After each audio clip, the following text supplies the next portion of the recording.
It can be done if I keep on reading and thinking. Thinking is the most important thing. Okay?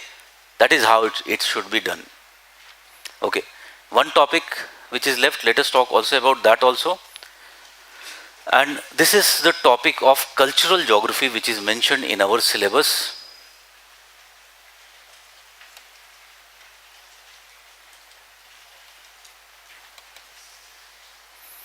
It is the topic of cultural geography. Paper 2 में cultural geography देखा है. It is mentioned as a part of cultural setting.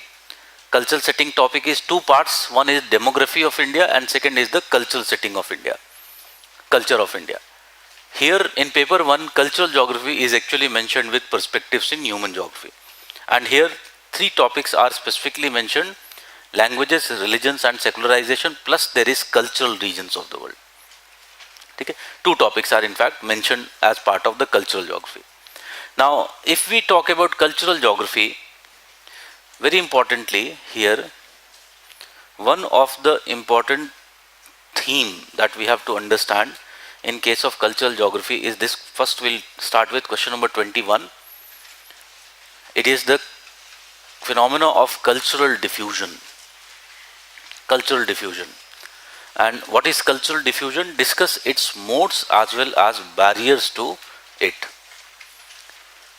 Now, since I am teaching here in Rajendra Nagar, I have been teaching this topic of cultural diffusion. From the first batch itself, I was teaching this topic of cultural diffusion. लेकिन पूछा नहीं जाता था. So again, it was like this. But this year, again, they specifically asked you about language diffusion. This year the question was there, linguistic diffusion.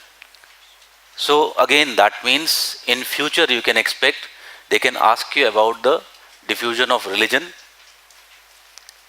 Question can be simply asked about diffusion of religion or cultural diffusion, like it is here. All these are basically what these are variety of type of cultures. So what is cultural diffusion? If we talk about this cultural diffusion phenomena, so first part, दो part हैं इसमें. First part is what and second part is discuss. That means very clearly for the first part I will not give more than 30%. For the second part there is discussion of two things, modes and barriers. So I'll give around 70% of my answer part to this second part. So if I first talk about what is the phenomena of cultural diffusion, so cultural diffusion is basically what? It is a process. Cultural diffusion is a process through which what happens? A culture which originated in its hearth. Always what happens? A culture originates from a place and this place is referred to as hearth.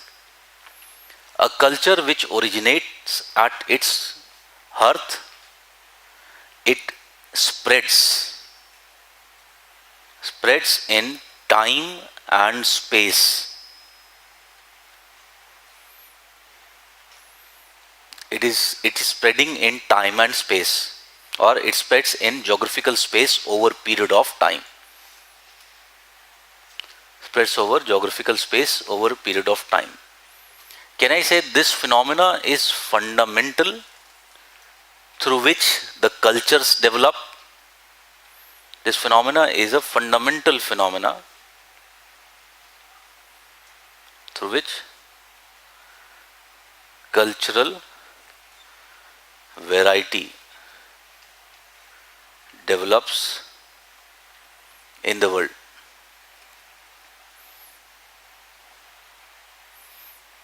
Now, that is basically simply what we mean by the phenomena of cultural diffusion. So, can I say like any other form of diffusion, cultural diffusion would also be affected by factors of like distance decay? Any other form of diffusion, information diffusion for example. So, it is again what? It is affected by the factor of distance decay. So here is the process of diffusion.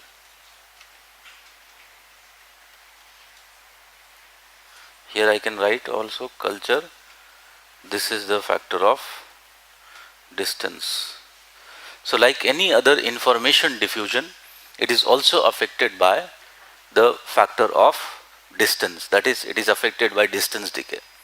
As distance increases, can I say variability of cultural practices would also evolve? As distance increases, variability in the cultural practice also evolves.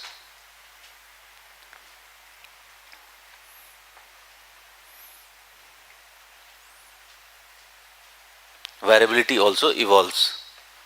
For example, why this variability would be evolving?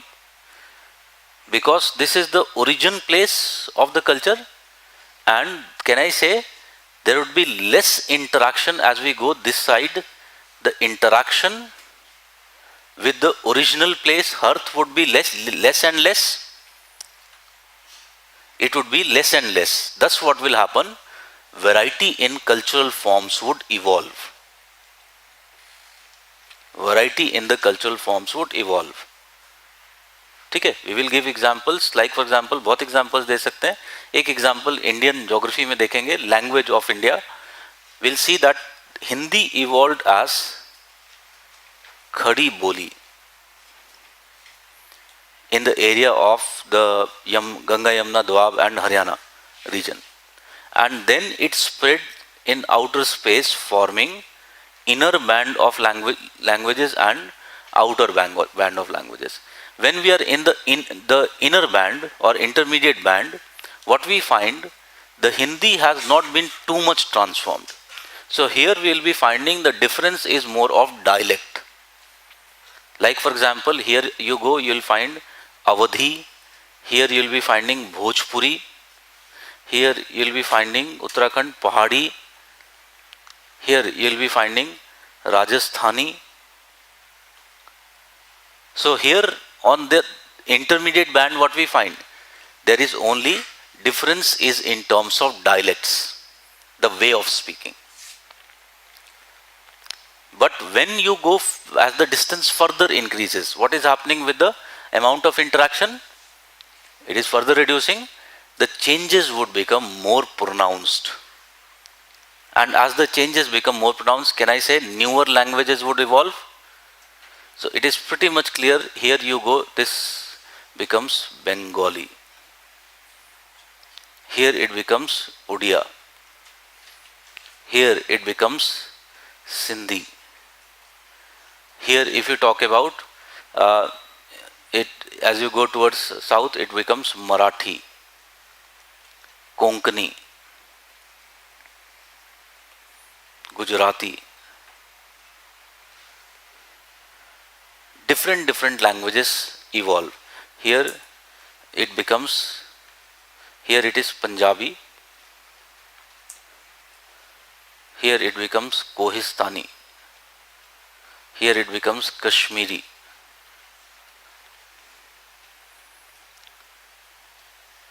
So as the distance factor increases, what happens? The diffusion becomes less. Can I say same thing would be the factor of, with the factor of time? Can we say that? It would also be affected by the factor of time. Like we wrote before, like any other diffusion process, it is affected by the factor of time and space. So here also what will happen? The factor of time would be an important factor. For example, can I say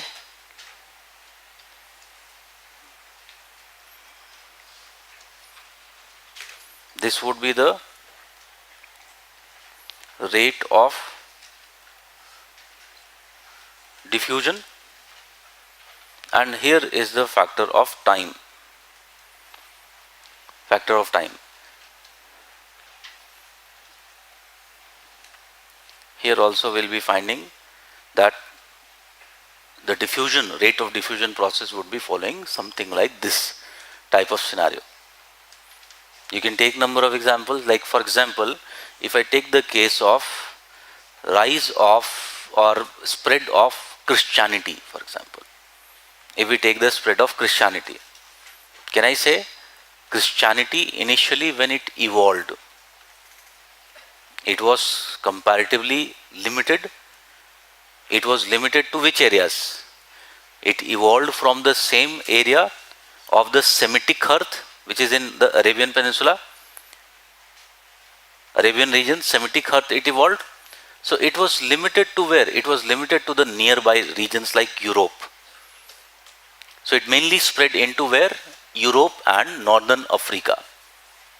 That was basically the spread of this religion.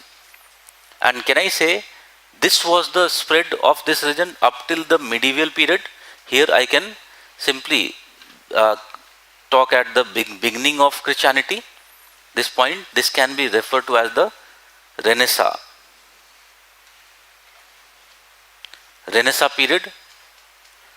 So up till the Renaissance period, can I say it was limited to the Europe and Northern Africa?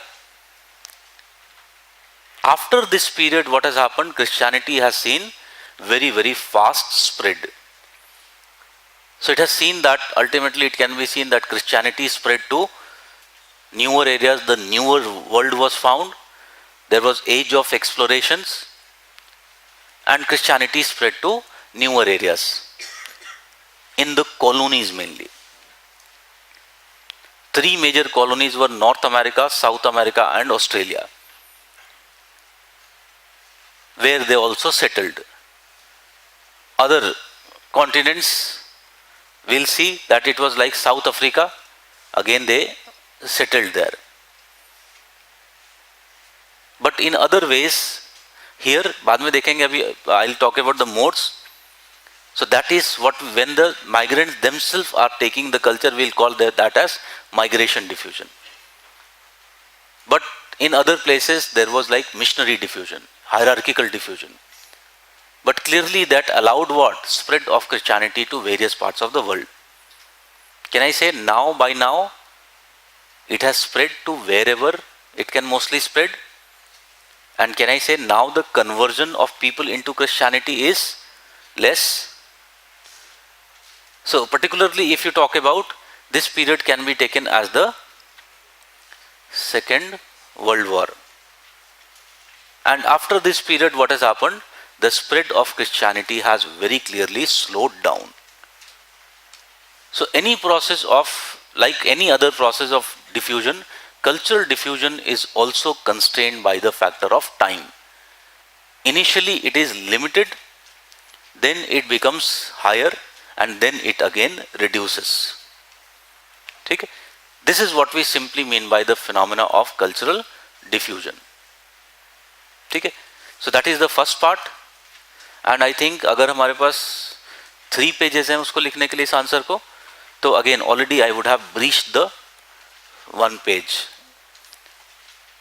including the diagrams and examples. Always remember, if you really feel you have scarcity of content, it is a disease. And the only cure of this disease is you start writing answers. You'll see that there is actually no scarcity of content. That is the only cure of this disease. And wherever I have scarcity of content, examples is the best way of dealing with that. ठीक है? राजेंद्र नगर में टीचरों से पूछो, पूरा इसी तरह से चलते हैं. कंटेंट नहीं है पढ़ाने के लिए तो फट्टे मारते रहते हैं. That is the thing. So wherever you don't have content, less content, you'll just elaborate the point by using examples. That's it. So outside what we are doing and what you have basic done, if you want to read anything, it should be magazines, newspapers, and that's it. Updation should be in the form of the content. Content upgradation should be in the form of examples and case studies. Okay? Okay. So that is basically the phenomena of cultural diffusion. Now, if we talk about, it is asking the modes of cultural diffusion. This can also be referred to as the types of cultural diffusion. Depending upon the way the culture diffuses, we can divide cultural diffusion into two types. One type of cultural diffusion is referred to as expansion diffusion.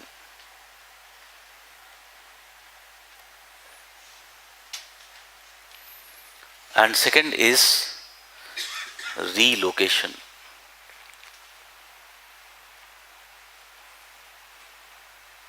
Relocation diffusion. So it can be divided into two basic types or modes. Expansion diffusion is where the carrier of the idea doesn't move, but only the idea moves. Where the diffusion is only of the idea and not the carrier.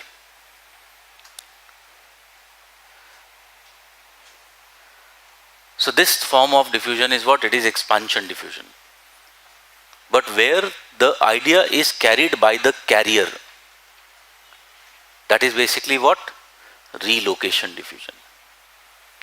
So carrier itself moves, that is a form of relocation diffusion.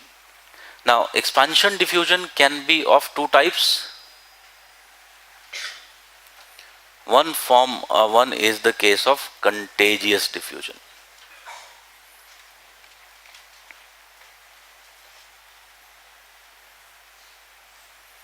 Contagious diffusion.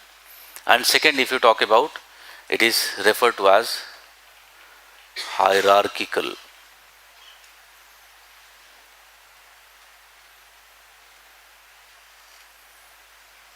Hierarchical diffusion. Similarly, we'll see relocation diffusion is also of two types. One is referred to as the migration diffusion.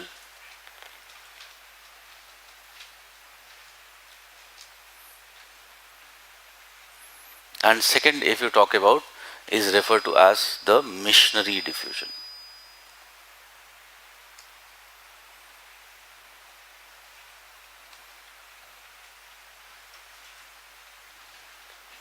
Missionary diffusion. Okay? So there are four basic modes of the diffusion of cultures. One, if you talk about contagious diffusion, can I say contagious diffusion would be the universal process? It is the universal process. That means this type of diffusion occurs everywhere. It occurs everywhere. And how it occurs? As one comes in contact with an idea,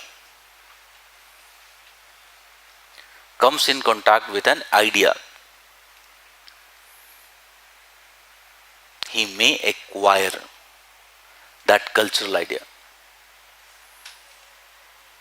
He or she may acquire the cultural idea.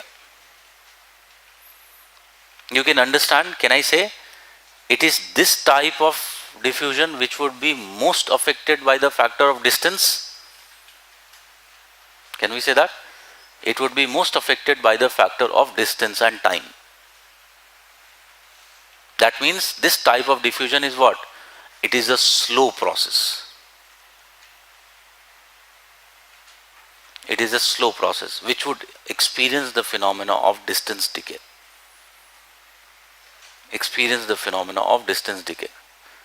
You tell me, can I say, however, in recent times with the emergence of new form of transportations, more specifically with the emergence of information technology, can I say we have been able to increase the convergence or shrinking of time and space,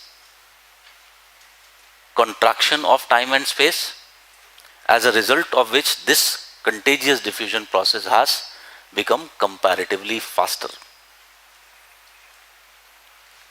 It has become comparatively faster. You tell me, can I say, you take the case of the Western cultures, and this Western culture, it is spreading very, very fast through the phenomena of internet.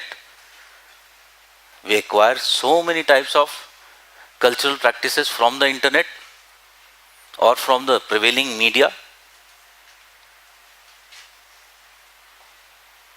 Okay? So this type of diffusion is what? It is referred to as the contagious diffusion process. So that is very clearly, ये सब जगह पर हो रहा होगा. Every type of cultural diffusion has this element, one element of expansion, diffusion. ठीक है? So that is one thing. So you might have seen, I still remember when I was in my class, I think sixth or seventh, and that time वो कोई वो film थी and उसमें वो parallel pant चौड़ी चौड़ी.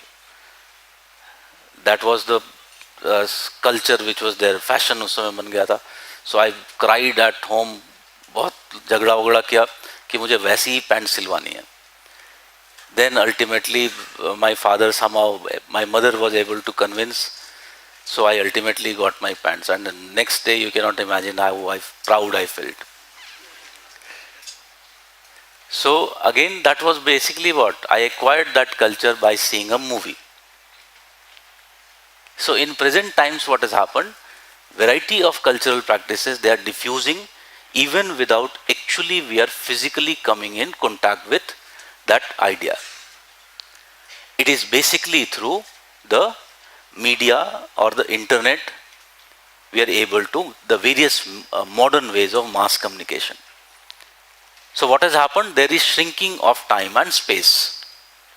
If you talk about hierarchical diffusion process, you can understand in this type of diffusion, the cultural idea is planted at the head of the society, at the top of the society.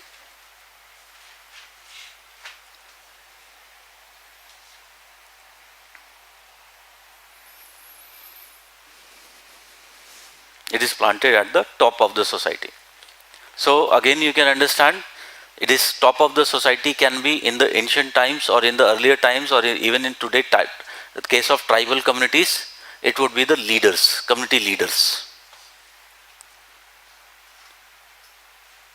Or it can be the king, or it can be the ministers, for example, in the present systems, the community leaders, or organizational leaders. And when they acquire this idea, what happens? Can I say it? In this case, the process of diffusion would be faster. It would be top down. The process of diffusion would be faster. The diffusion is forced through. It is forced through in various ways.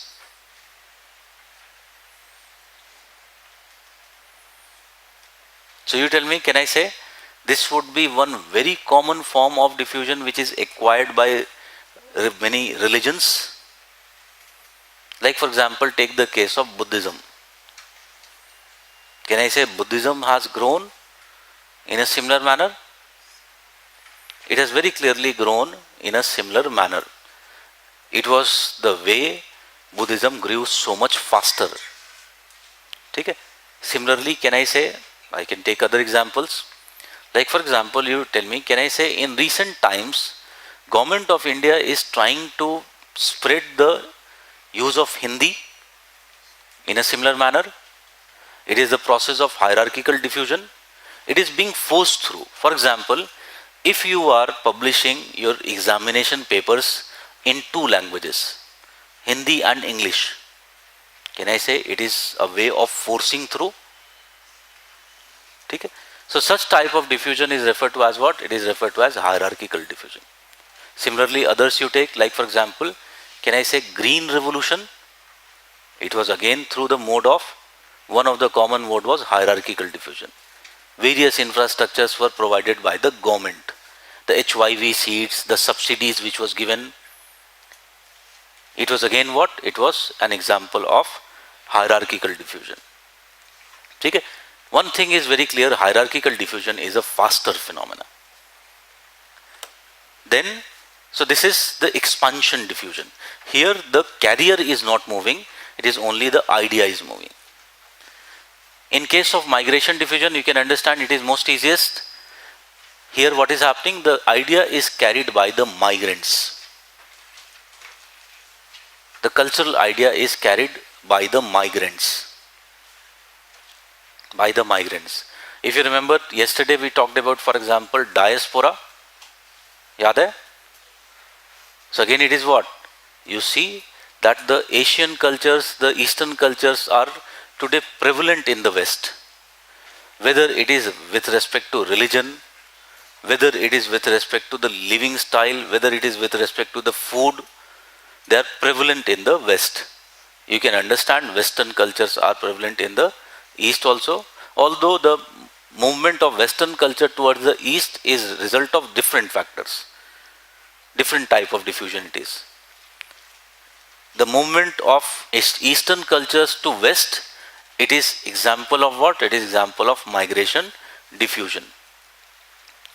Very commonly you will be finding religions have spread like this, migration diffusion. So for example, if you talk about, in today we find that North America, South America and Australia, the major religion is Christianity. Can I say it is a result of the fact that the migrants who were Christians, they are living there, they colonized the continents, and that is how Christianity became the most widespread religion in those areas. Similarly, और भी examples है, like for example, we'll see in India we find that all major families of languages are found in India. ठीक है?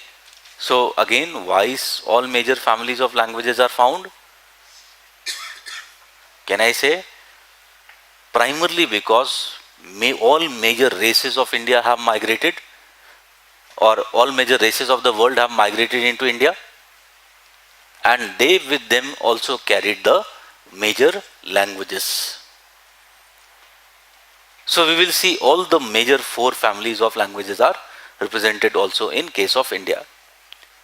Okay? So migration diffusion is what? It is again one very common phenomena. बहुत recent में you can see, if you talk about the feature of Kannada, it has become like that. Sikhism is becoming what? Second most important religion there, and again it is what? It is result of the process of migration diffusion. So again, migration diffusion is one such very important type of diffusion. Then if you talk about the phenomena of missionary diffusion, so if you talk about missionary diffusion, traditionally the missionary diffusion, can I say, it has been mostly related with the religion, spread of religion. So very commonly Christianity has utilized this missionary diffusion. For example, we will be finding in case of Africa, the Africa south of Sahara is basically what? It is Christianity dominated. Earlier it was animist, now it is what? It is dominated by Christianity. Can I say, यहाँ पर the Christians, the Europeans cannot live, they cannot survive in such tropical climates. So mostly it has been through what? It has been through missionary diffusion, where missionaries have done extensive work for the upliftment of the people, and ultimately they won the trust of the people, and people got converted into such religion. Can I say this type of diffusion, if you talk about, it would be more, its effects would be more pronounced where there would be presence of very traditional religions, for example, highly traditional religions which are not fully developed. There what will happen? It would have what? More impact. That is what is the reason you will be finding that this type of diffusion, particularly when it comes to religion, how it has been used in those areas where only primitive form of religions were present, like the tribal belts. In India also you will be finding that this type of diffusion, missionary diffusion process became active as the Europeans became the colonial powers. We will see that Christianity actually arrived in India much before Islam. It was 4th century AD when actually Christianity arrived in India on the Malabar coast. But it remained confined to the Malabar coast for long period of time because there was no such hierarchical support for it to spread. And large part of India was already what? It was dominated by the major religions of this land. But as the Europeans came, they also provided the hierarchical support required for diffusion. And this was the time period when missionaries spread into the belts of India, like the northeastern belt. There was the other tribal belts like the central Indian tribal belt. And these are the areas we will see where Christianity is spread today. Okay? So missionary diffusion is what? It is one of the ways. Can I say today this same phenomena is used in a different manner? Can I say? For example, the various ambassadors. UN के ambassadors होते हैं, government के ambassadors होते हैं. Today, various companies like एक missionary जो हर जगह दिखाई पड़ता है, Amitabh Bachchan. He is working like what? He is doing the same task. ठीक है, नवरत्न तेल लगाओ. So again, this type of diffusion is also used by what? It is used by in different manner today. It is not strictly associated with religion. In the past, it was more strictly associated with religion. This mode is utilized by to spread variety of ways of cultures. Government is asking various famous personalities to come forward and ask people to do something desirable, which is desired to be done by the people. Okay? Whether it is about girl education, whether it is about other type of cultures which we want to spread, okay? Whether it is about population control. So that is basically what? It is a form of missionary diffusion process. Okay? So that is basically what is a variety of such diffusion phenomena. And these are the modes of diffusion. Then if you talk about third part, barriers.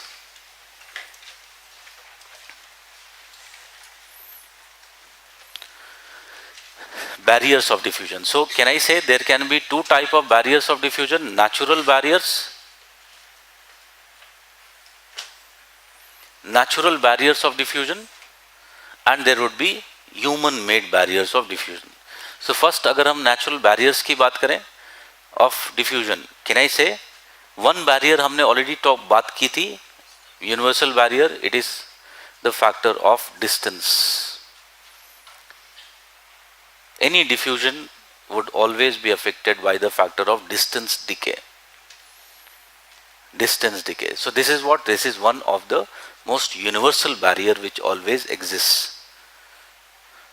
Then second, if you talk about very important type of barriers, like for example, you tell me, can I say it can be a ocean? Traditionally, can I say oceans have been very fundamental barrier, significant barrier. So one culture which was present in one continent, it could not easily spread to the other continent. African cultures remained in Africa. European cultures developed, and for long period of human history they remained confined to Europe. Only in the modern history what has happened? They have spread. Okay? So oceans, because oceans are what? They are very deep, permanent type, and they pose problems in the mobility of people and ideas. Similarly, other forms of natural barriers, like for example, can I say mountains? Very clearly mountains. Like for example, if we talk about the Himalayas, south of Himalayas there is development of Indic culture, while north of the Himalayas there is presence of Chinese culture. Chinese culture.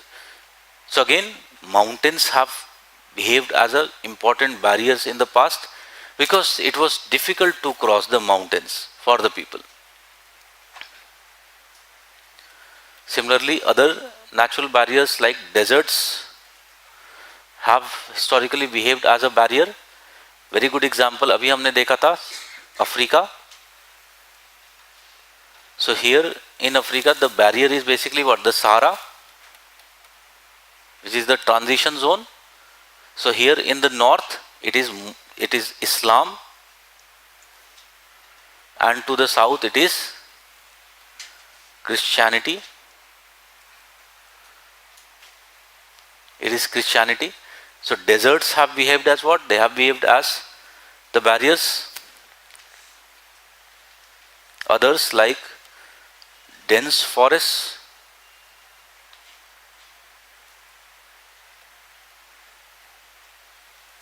they can also behave as barriers. Historically, they have behaved as barriers. For example, the languages which are spoken north of the Congo region, they are different from the languages which are spoken to the south in southern Africa. So again, dense forests, they would behave as the barriers. So there can be several type of such natural barriers which would be reducing the phenomena of cultural diffusion. Then second type of barriers, as we said, human made. Human made barriers.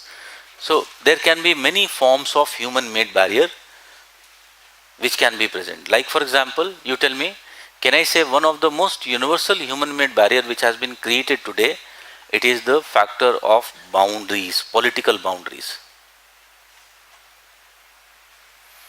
The factor of political boundaries. So again, because of political boundaries, we cannot freely move across the world. And if we cannot freely move across the world, we are also what? Carriers of cultural ideas. So the cultural movement would be what? Restricted. So boundaries, political boundaries would be one very, very common factor.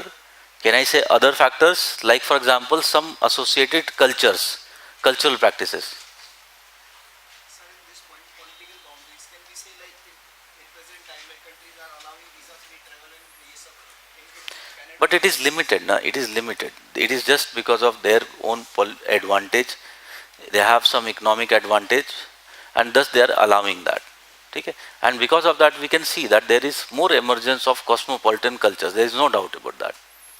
It has been diluted. But political boundaries are basically what? They are not allowing the people to freely move across. So there would be impact. They would restrict the diffusion of culture. Okay?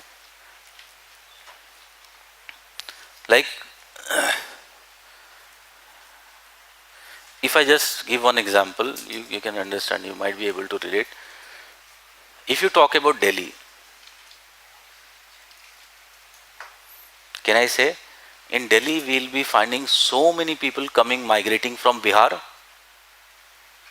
So many people coming from Bihar and Eastern UP region. It is a backward state or backward region. Because of unemployment, people are migrating here. This migration is free. Okay? Can you understand, last year also, this year also, the government of Delhi did special provisions to celebrate the festival of Chhat. Okay? So again, it is what? It is a phenomenon of cultural diffusion. Earlier, it was not taking place. Earlier, the government was not very much serious about this festival. But very clearly what has happened, now they were very serious. They made special provisions. At several places it was done. So again, it is what? It is because of that impact of cultural diffusion. Okay? And again, it is affected by the number of people who are traveling. Okay. So political boundaries are one of the very, very significant factors which have reduced, which are like a barrier. Then other type of barriers, like for example, you tell me, can I say one fundamental barrier has been religion. Although it is creating an invisible boundary, but it is there. Religion is a very profound force which unites people, which is uniting people. Okay? It is a faith system which unites people. So again, you can understand, can I say, suppose I am talking about migrants to Southwest Asia. Can I say majority of them who are moving, they are basically Muslim, Islamic migrants. So religion is what? Is becoming a barrier. For example, in the present day, can I say Western countries, many of the Western countries are fearful with the Muslim migrants because of the associated terrorism or the thing which has been made popular. So that is basically what? That is the factor of religion. It has very clearly, it behaves as a very important barrier. Then you tell me, can I say language? We also call it as the semantic barriers. Language or the semantic barriers. So if we talk about the language or the semantic barriers, you can understand where majority of Indians migrate. Can I say to the English speaking nations? It is to the English speaking nations. Again, why? Because they are fearful that how they would communicate in other countries. Similarly, majority of people coming from Latin America, they are migrating towards the Iberian Peninsula in Europe, the countries of Spain and Portugal. Again, it is because of what? Because of this linguistic or semantic barriers. Okay? So that is one man-made, human-made barriers. Other human-made barriers can also be there, like for example, factor of wars, aggressions, etc.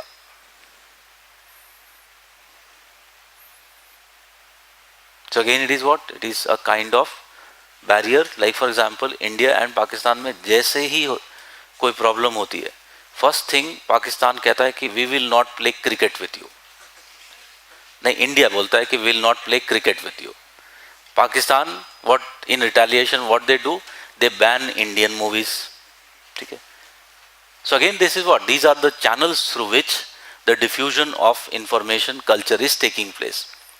So when such a situations emerge, emergencies emerge, it is clearly creating a kind of barrier to the cultural flow. Okay? So several human-made barriers can ultimately cause this problem. So that is basically the phenomena of cultural diffusion. So ये जो theory पढ़ा हमने, it is the base theory which you will be using to ultimately explain the cultural processes. These keywords that we used, these keywords are the ones that we will be using. ठीक है. So यहाँ पर there is two questions which I will be taking up simultaneously. Question number 17 and question number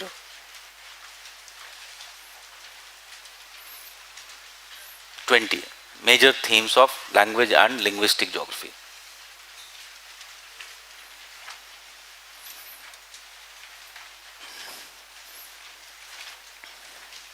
So देखो, what has happened if we look into these cultural themes?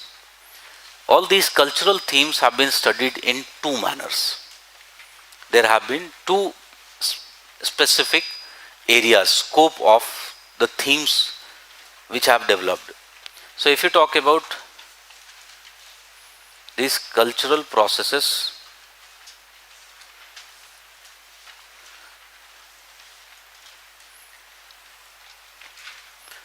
two areas of study. One important is distribution of these cultures. Okay? So again, you can understand when we are studying about distribution of the cultures, can I say we will be mainly focusing upon the origin place, that is the hearth, and the process of diffusion, the hearth and the diffusion. Two type of processes, and we'll try to explain their distribution. Okay? Now, when you are talking about distribution, you tell me, can I say there would be some contemporary things related with distribution? Traditionally, you know, distribution has been one of the key things which has been studied in geography. Can I say the same thing was also being done by Homer as ancient period as Greco-Roman. The same thing was also being done by Herodotus. Hecataeus was also writing the same theme. Strabo was writing this. Al-Biruni was writing this. Okay? So this has been one of the most ancient themes which has developed. Can I say with time, number of newer themes would be part and parcel of that? Like for example, you tell me, can I say the aspect of loss of minority cultures? Minority cultures, this culture can be religion, this culture can be language. Like for example, recent I think 2017 में था और 16 में था loss of language, paper 2 में question आया था. ठीक है. So again, loss of these minority culture, it is again related with what? It is related with the aspect of distribution. Distribution. Okay. So again, the one type of question is related with what? It is related with the idea of distribution. Others, distribution का ही एक aspect है. Like particularly religion के case में we will be seeing, we'll see the concept of religious places.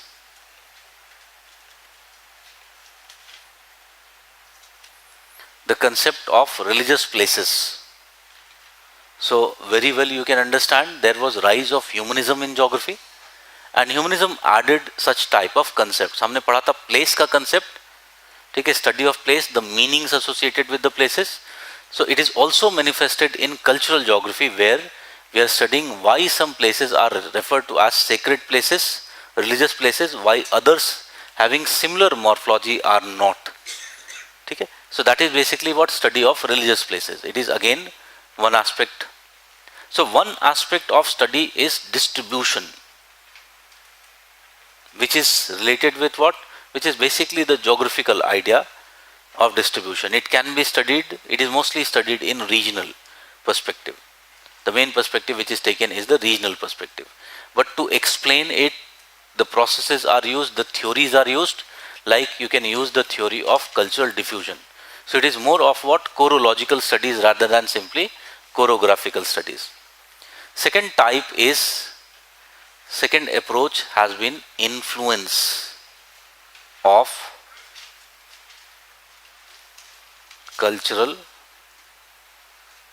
practice.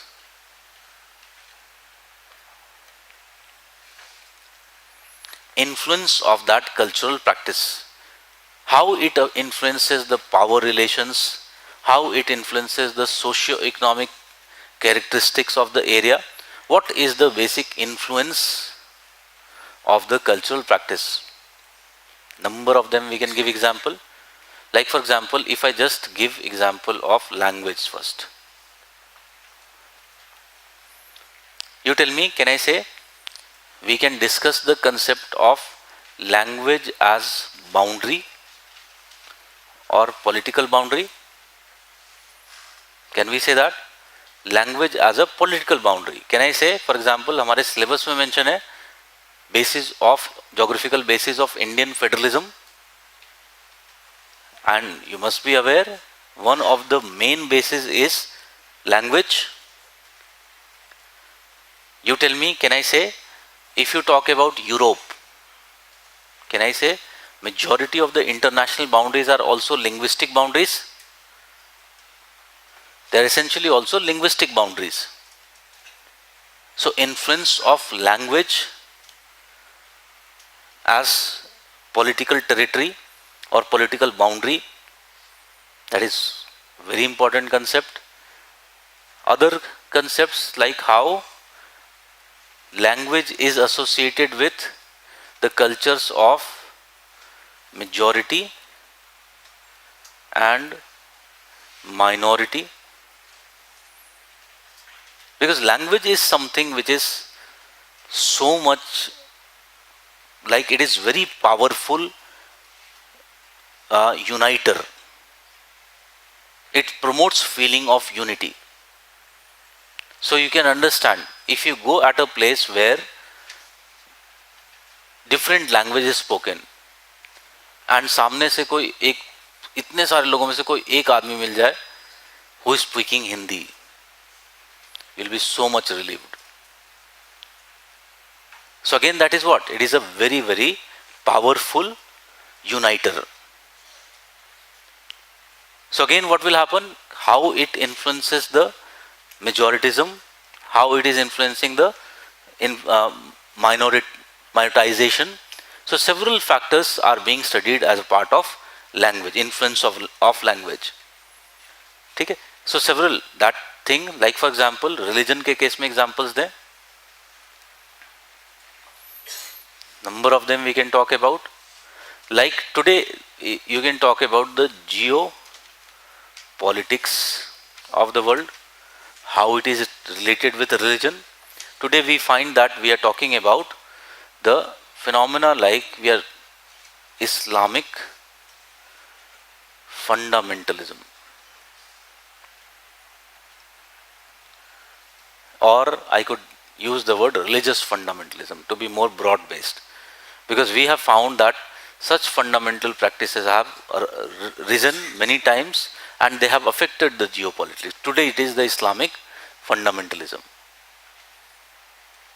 So again, how the world, if you talk about, can be seen, geopolitics of today can be seen as a fight between Christianity and Islam. These are the two major universal religions. Religions are always of two types. One type of religion is referred to as universal religions. Universal religions always want to do what? They want to convert more people to their faith. They want everybody converts to their faith. So they would always be trying to expand. Historically, Christianity and Islam both have been what? Very strong universal religions. There are two ways you can understand of expansion. One, you convert other people to your faith, which can be done by conquest, so variety of diffusion processes we talked about. And second, if you talk about, is you increase your own numbers. So again, you can understand both in Islam as well as Christianity, use of birth control devices was prohibited. Even in Christianity it was prohibited. It is still prohibited, although Christianity has become more modern. So nobody talks about that now. So again, how it can be seen as a fight which is going on between the two major universal religions of the world.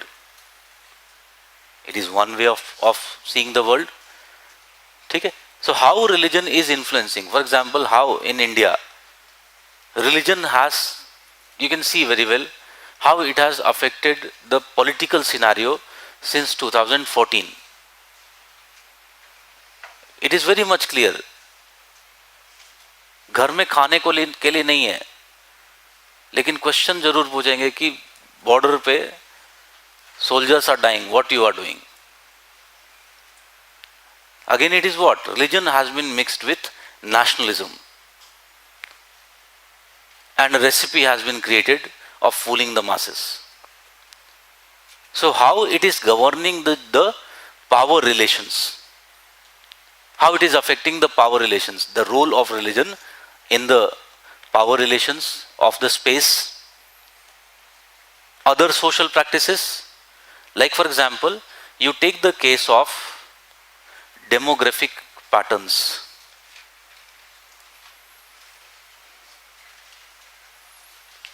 Demographic patterns. So if we talk about demographic patterns, we will be finding that one of the areas which have very high fertility rate, TFR, it is over 4. It is the Southwest Asia and North Africa. Total fertility rate here is over 4. Can I say it is partly result of religion? At least partly can be said. Not only partly, very important influence is that of religion. Because it is what? It is the Islamic realm. And here many of the practices are basically what? Prohibited. So it directly affects, it indirectly affects. Like for example, in such a religion, the status of women is very low. So that is another very important factor which is leading to very high TFR. So many of the demographic patterns can be explained with what? They can be explained with the factor of religion. Similarly, another theme, very key theme which has emerged in this study is that how in the past period, particularly since the emergence of modernity, modern times, the influence of religion in over society has been reducing. And this theme is also mentioned in our syllabus as secularization. So secularization is what? It is the process through which there is decline in the influence of religion on social affairs.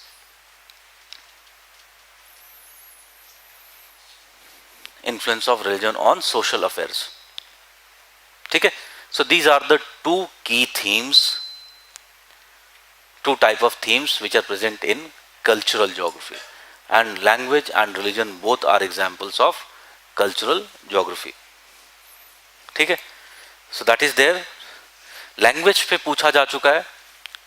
So that means religion is one of the topics which you can expect for the next or to next year. अगले 2 साल में you can expect that there is going to be question on religion.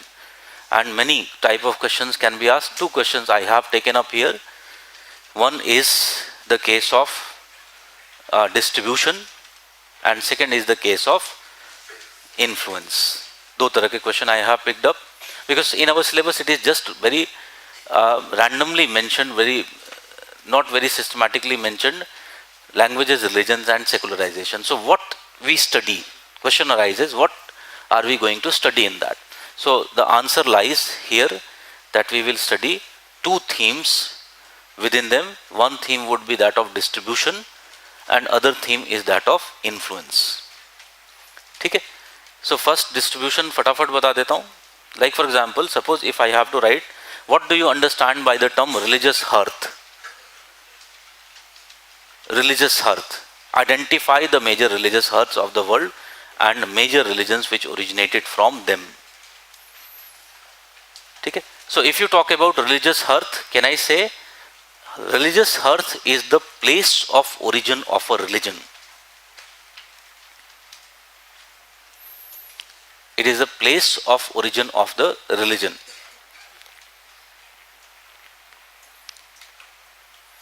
This religion can evolve in many ways. For example, it can be birth of a totally new religion. It can be birth of a totally new religion. Or in majority of cases what we find that religions evolve. Religions evolve.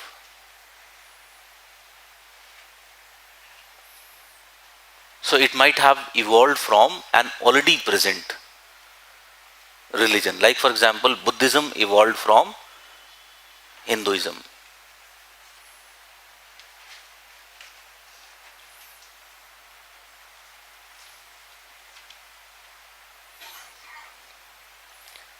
What would be the characteristics of religious hearth, if I just ask you?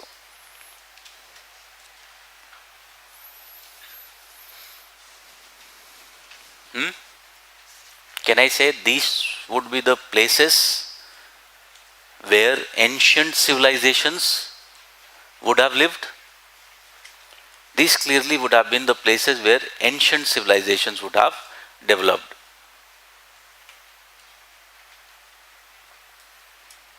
Like for example, एक देखेंगे, very good example is the Indo-Gangetic hearth. Indo-Gangetic hearth. And we very well know ancient civilizations developed in this Indus Ganga plains. Similarly, if you talk about another very important is the Semitic hearth. And you must be aware, Semitic hearth is also where a pastoralist civilization had developed. So earlier you can understand they were pagans. Ultimately these pagans converted to Judaism, and from Judaism came ultimately Christianity. From Christianity ultimately emerged Islam.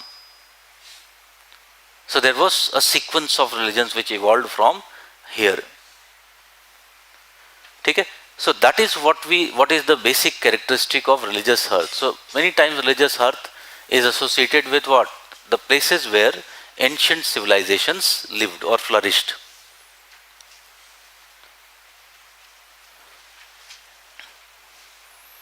So religious hearth is also what? That means religious hearth is also a major cultural hearth, from where not only religion but also various cultural practices have evolved.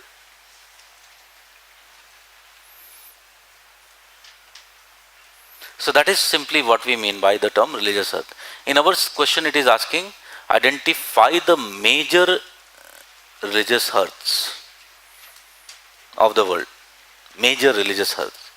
So major religious hearths are, very clearly if we talk about,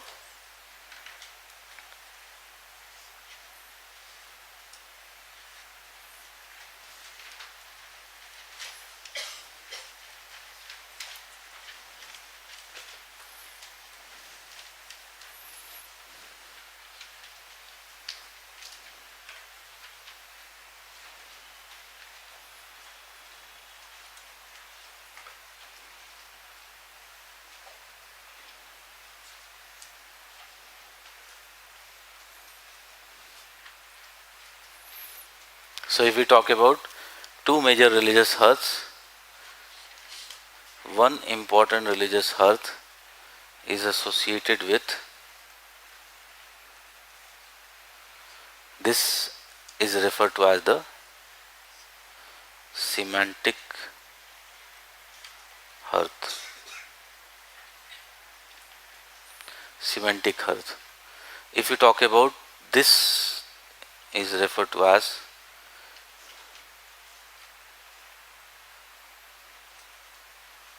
the Indo-Gangetic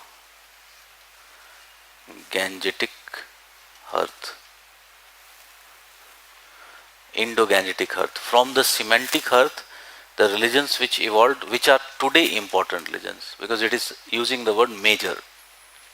Otherwise, I could have talked about animist religions and several other religions could have been talked about. Semantic hearth, from here, initially first religion to evolve was Judaism or the Jew religion. If you talk about, after that there was evolution of Christianity, and finally there was evolution of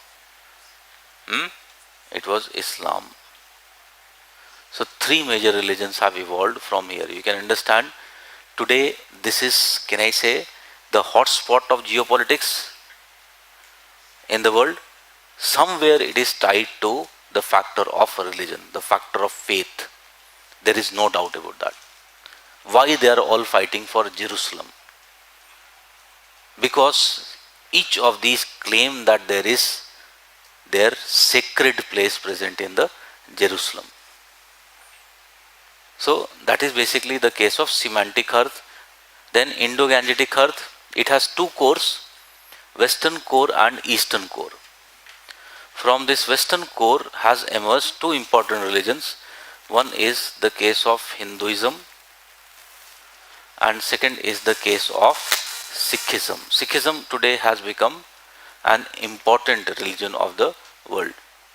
If you talk about, from the Eastern core has evolved very important religion of the world, that is Buddhism.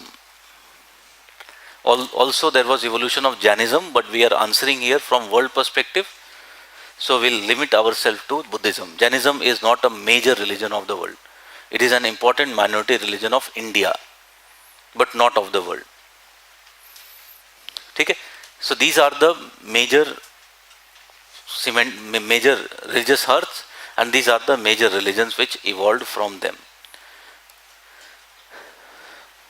So identify the major religious hearth of the world and the major religions which originated from them. So that is basically, it is the case. Here the keyword is identify. I will just explain you some of the examples. Like for example, first if you talk about was Judaism. was the first religion to evolve from Semitic, major religion. Before that, there were several others. Pagans were there. They ultimately developed into the Judaism. Now, if you talk about always when this phenomena of from earth expansion takes place, initially the expansion is in the form of what? The contagious diffusion will always occur. Okay? But very important would be migration diffusion, which would follow. So initially when these civilizations evolved, can I say they would have followed a more hospitable routes? देखेंगे, migration is of two types. One is selective migration, other is non-selective migration. So you tell me, when communities as a whole migrate, can I say such type of migration would always be non-selective? सीधी सी बात है, such type of migration would always be non-selective form of migration. ठीक है? So can I say when here whole communities were migrating, they were searching newer areas to settle. So it was non-selective migration. When non-selective migration is taking place, can I say in the migrant there would be old people, children, women, and can I say thus this type of migration would follow easy routes where there is ample availability of resources. It would not just be like over mountains or forests. It would always follow easier route where there is plenty of food available in the path. So can I say the easier routes which would have been available would have been from here, the Mediterranean coastal routes. And from this Mediterranean coastal routes, there are several rivers which are there, like Danube, etc., etc. These paths of the river they would have taken. And from there, what would have happened? Can I say they would have spread from here to the northern parts. Similarly, if I take one route from here, could have been from the north of Caspian through the steppe region into Central Asia. That would have been one area which would have been habitated. Okay? Similarly, can I say one important habitable region was the northern Africa coastal lands, Mediterranean Africa. This would have been another area which would have been habitated. So can I say initially these areas would have been colonized by Judaism. They would have been colonized by Judaism. Can I say when Christianity rose, at the time when Christianity rose, there was not much development of technology. Can I say world was still governed by environmental determinism? It would have been the same routes which Christianity would have taken. Can we say that? It would have been the same routes which Christianity would have ultimately taken. So Christianity also, as it developed, Christianity also followed the same routes of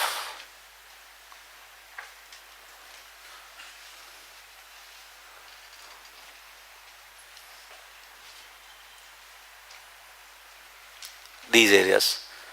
It would have replaced Judaism and become the major religion of the time period. But you very well know that if you talk about from 2nd century AD, the authority of the church began to increase. And as the authority of the church began to increase, ultimately the atrocities associated with the church also began to increase. So the dark ages that we talk about in the medieval period, those dark ages actually started, beginning of the dark ages actually occurred from 2nd century AD itself, when the dominance of the church began to increase. Can I say as the religion becomes dominant, can I say people will be frustrated, many people, and reform movements within that would arise, or diverging views would arise. So by 7th century AD, there was rise of another religion and it was very clearly what? It was Islam. And it also followed the same paths which was being followed by these. You can understand, like for example, when we are talking about Christianity, also they followed other paths, like through the sea path they also went to Malabar coast. Now what we find, as Islam rose, it also followed same path. Islam also went to the southern Europe. There was a time when Islam acquired the southern Mediterranean Europe. It would have acquired the Central Asian region. It also went to other places, like even it reached Malabar coast, 7th century AD itself. Okay? It would have went towards northern Africa. By this time, this had become, Europe had become territory of Christianity. Also, it was northern Africa. But can I say northern Africa and Central Asia, they were far away. They were also more, if you talk about, there is major factor of distance. So what happened? The wars which occurred between these two religions, ultimately it settled that Central Asia and Northern Africa, it became territory of Islam, while Christianity retained Europe. And throughout the medieval periods, you look into the history, throughout the medieval period, these wars continue between Christianity and Islam. Even in the Renaissance period, these wars continued. In the Renaissance period, very important thing happened. Now these wars began to take place elsewhere. And now there was what? There was discovery of new world. So with this discovery of new world, again, important things simultaneously happened in Europe was, with the Renaissance period, there was also what we call it as the industrial revolution or the technological revolution.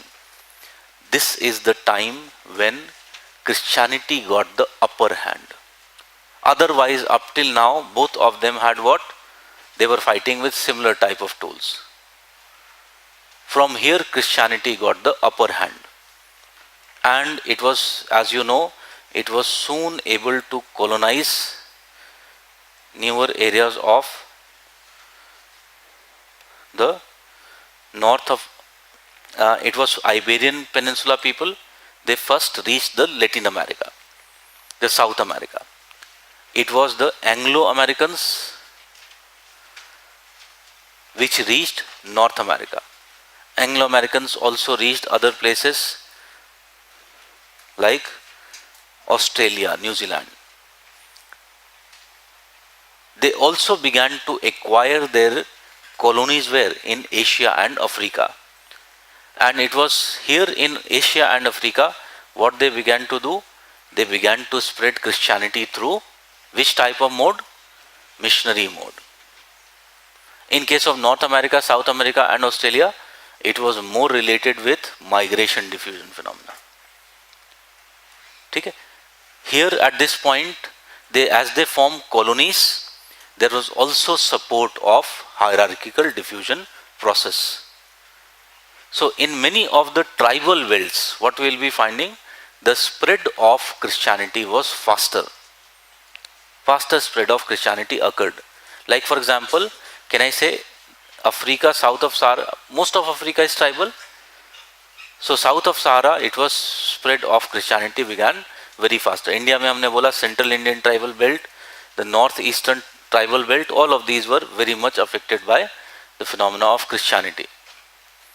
ठीक है, उससे पहले you can understand Islam had also found roots elsewhere, like from here, from the Khyber Pass, it had entered into, from Central Asia, it had entered into India, and from here it has went towards Southeast Asia as well. So it had already acquired a large number of areas, like Indonesia for example has largest Muslim population. Okay? So several areas had been explored already by Islam. And here very importantly, like India, you can understand spread of Islam, it is found maximum where? Can I say it is found maximum in 2 type of locations are found? 3 type of locations देखेंगे.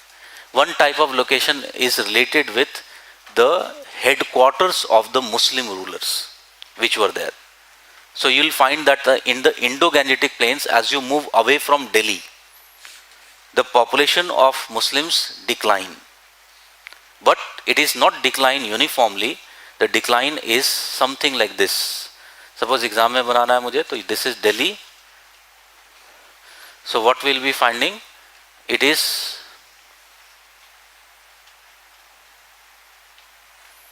like this decline taking place. Why? Because in the later Mughal period there were Nawab territories, and wherever we are finding these Nawab territories, all these places there was phenomena of hierarchical diffusion, as a result of which we will be finding the spread of Christianity was higher. You can see this phenomena even in south. For example, areas like Hyderabad, Mysore, everywhere where there was the territories associated with Islam, there was phenomena of hierarchical diffusion. So very important mode which was followed was this one. Beside, you can understand the Sufi saints. Also there was phenomena of missionary diffusion. So all those modes have also been tried by the religion of Islam. So with this, in this manner, can I say the present distribution of religion can be explained? Same thing like Hinduism. As Hinduism emerged, it acquired the territory which was south of Himalayas. There was a barrier of Himalayas, and because of the physical barrier of Himalayas, Hinduism remained basically towards south. Other reason why Hinduism remained south of Himalayas is because Hinduism has changed character. There have been phases when Hinduism behaves like universal religion. But major part of its history, Hinduism has behaved as what? A regional religion rather than a universal religion. So it is more accommodative rather than aggressive. As a result of which you will be finding Hinduism remained confined to where? South of the Himalayas, in the Indian subcontinent. But as it was monopoly of Hinduism, अभी देखेंगे हम secularization की कुछ theories की बात करेंगे. They can be used here.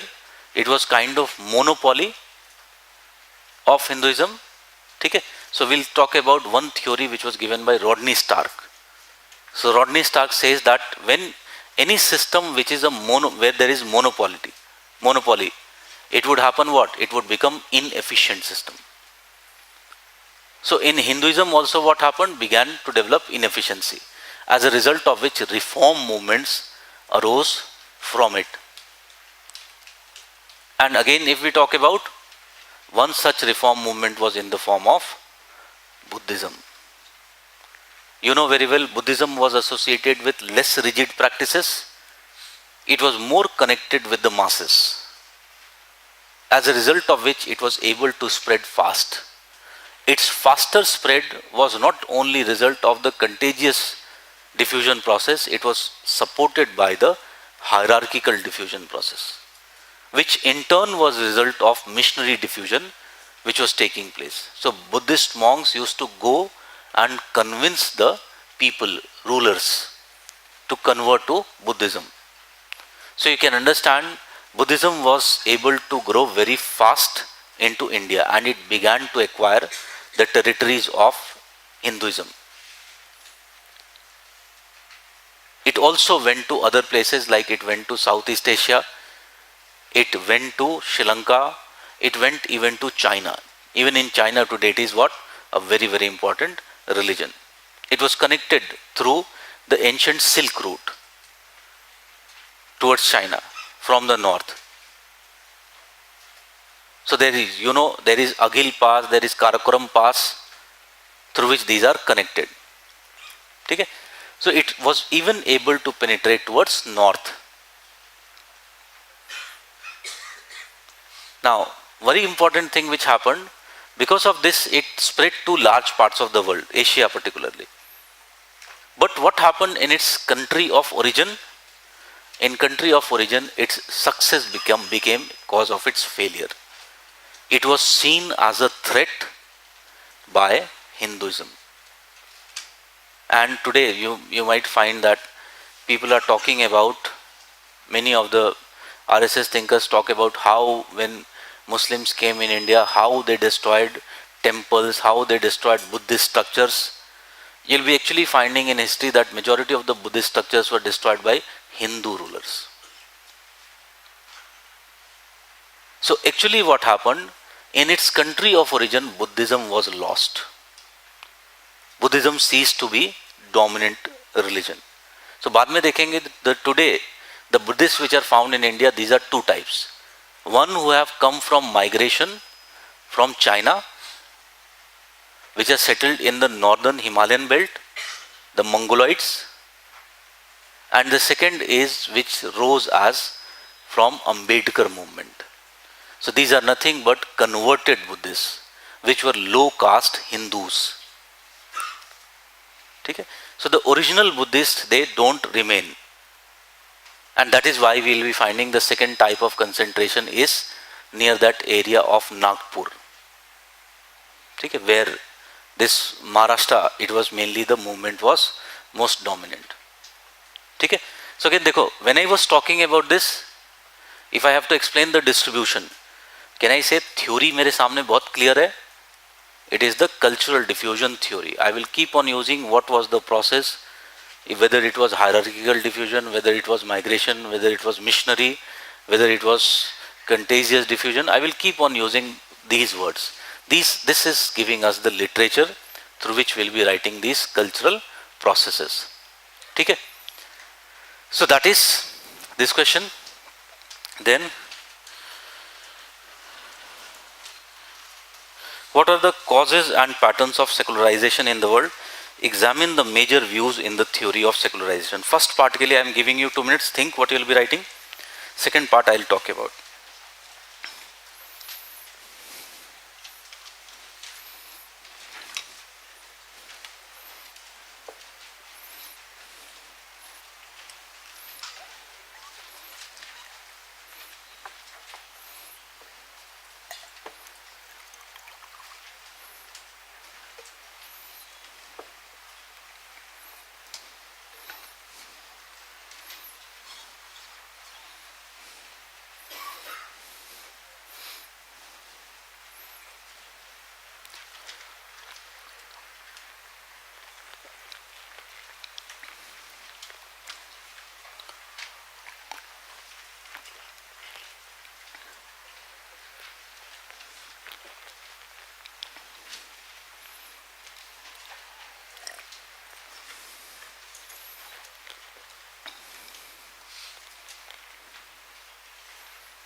Okay, so first is asking question number 19.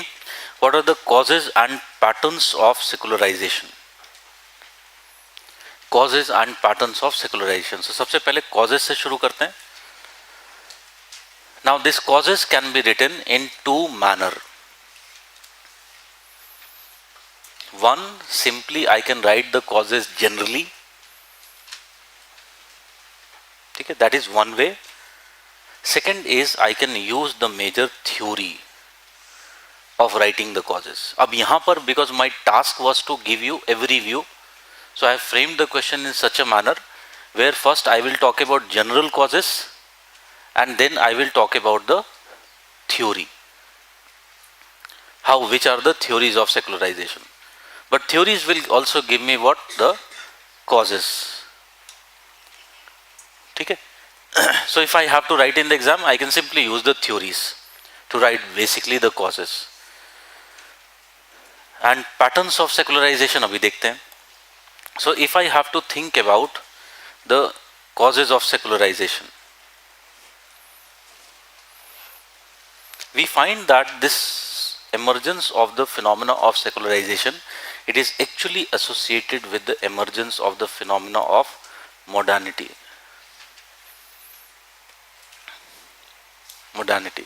And modernity, can I say, it is associated with what we call it as rationality. Rationality, which was very clearly associated with a phenomena which is referred to as the Renaissance period. So this emergence of rationality following the Renaissance period, it has clearly challenged what? It has clearly challenged the dominance of religion. In fact, this rationality was what? Can I say? It was a reaction to Dark Ages. It was a reaction to the Dark Ages. So Dark Ages was simply saying what? It was simply telling us that don't think, just believe in God. So reaction against this arose in the form of rationality. So this has been one very, very important factor. Similarly, simultaneously here, it has been associated also with emergence of, this rationality was actually associated with emergence of Protestant cultures. Both of them cannot be separated from each other. It was associated with the emergence of Protestant cultures or Protestant Christianity.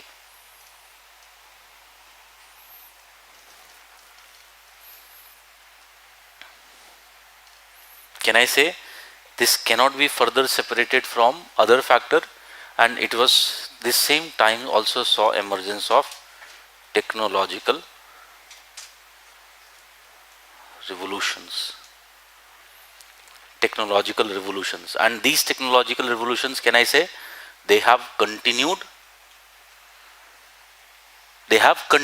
Now many of the answers which were earlier given to us by religion, can I say, they are being given by science and technology is providing us the answers.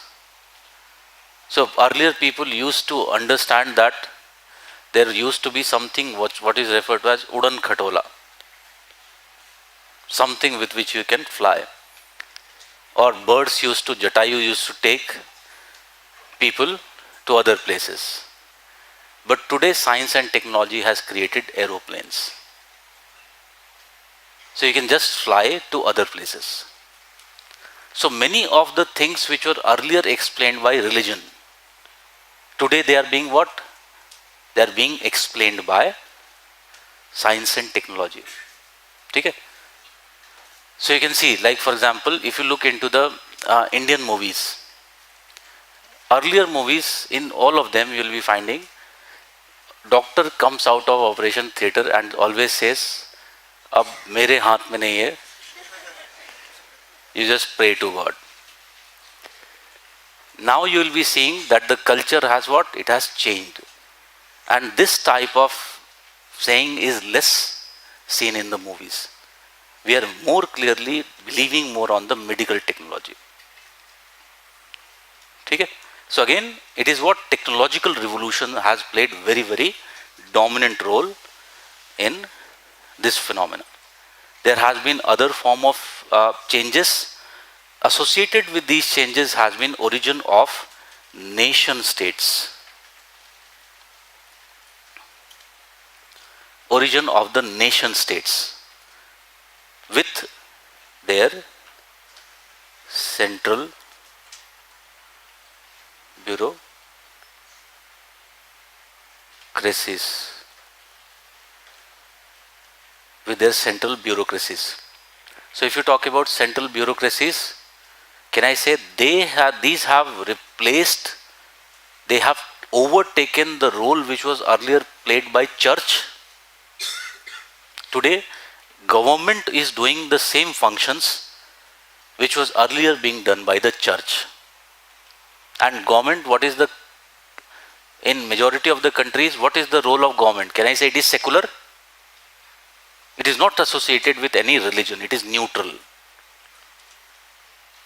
So if such a situation would be rising, very clearly there would be what? Rise of secularism. Similarly, other things, other phenomena have risen. Like for example, can I say there is rising urbanization. Urban cultures are basically what? Can I say urban cultures are more individualistic cultures? They are more individualistic cultures where the society's influence declines.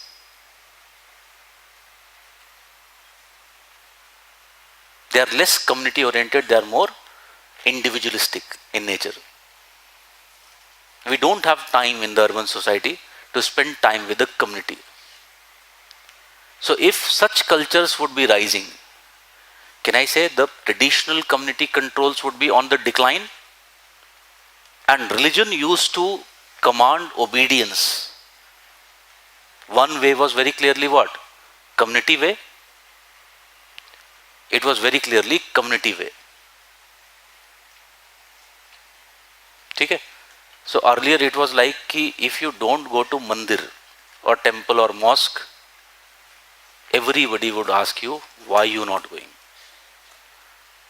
Now if you don't go, we don't meet everybody every day. It is like that.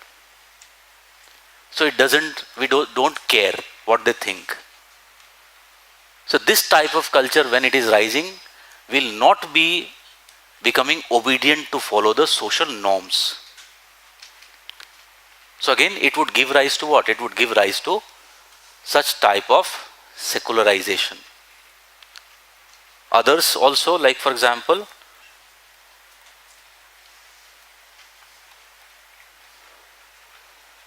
rising education levels. People today are becoming more literate, more educated, as a result of which what is taking place? There is very clearly we have more belief in other systems. We are more aware of what is going on. So again, that is also one of the factors which has led to more and more secularization. Also, you can understand other factors have been there. Rise of money oriented societies. Money oriented societies. Earlier money was there, but the society was still governed by many type of traditional practices. Money was not the sole thing. Today what has happened? Money has emerged as the sole determining factor of people's living.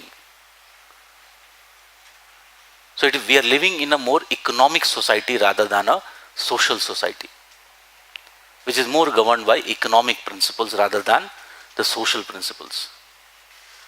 So again, that is leading to what? That is leading to more secularization phenomena.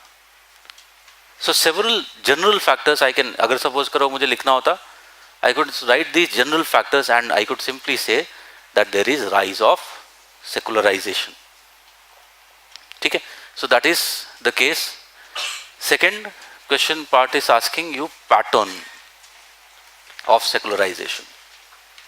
So if you talk about the pattern of secularization, I can write my own assertions on the basis of what I feel, but better it would be we write something which is studied.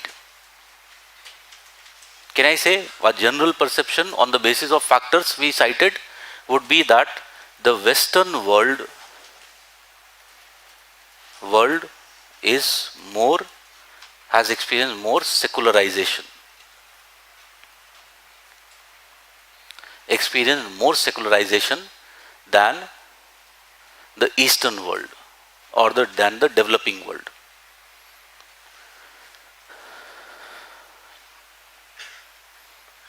Developing world. Can I say? Such assertions have been made by scholars from time to time. Like we'll talk about two people, sociologists, who have talked about this idea of secularization, who have developed theories of secularization. One is Max Weber and other is Durkheim or Durkheim. So Max Weber and Durkheim both agree that the developed Western societies have experienced the phenomena of secularization. Both of them agree that, these are sociologists, both of them agree that the developed Western societies have experienced secularization. Taking this idea into account, a very important geographer, that is Brian Wilson. Brian Wilson. He tried to find out the spatial pattern of secularization. Spatial pattern of secularization. He took some objective parameters to understand this pattern of secularization. And what were the objective parameters taken by him? He took some parameters like attendance in church, baptism, marriages in church, public land allotted for religious purposes,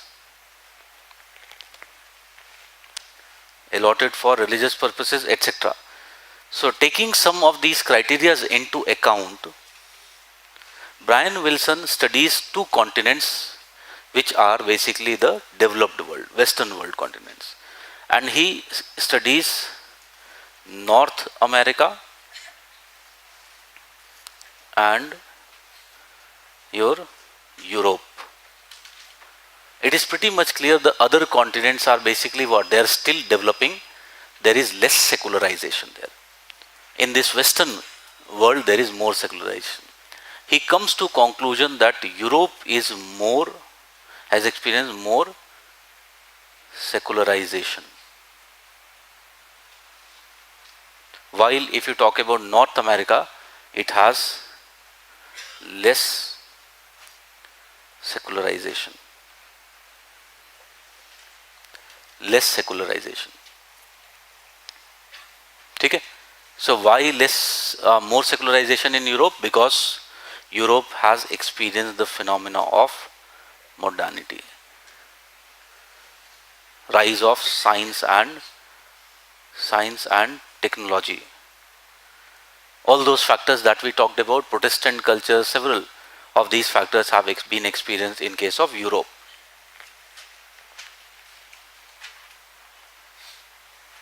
Okay?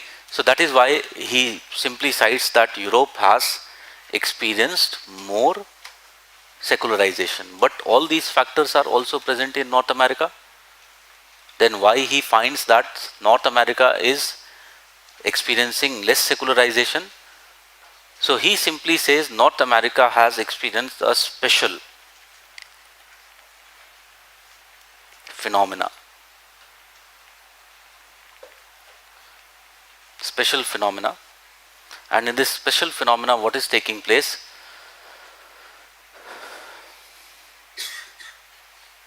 That North America is mainly made up of migrants. And these migrants are coming from variety of world. So North American culture is what? It is more cosmopolitan culture than that of Europe.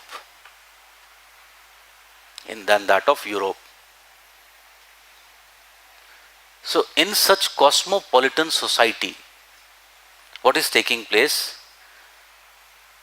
Adherence to the religion is a way of people maintaining their identity.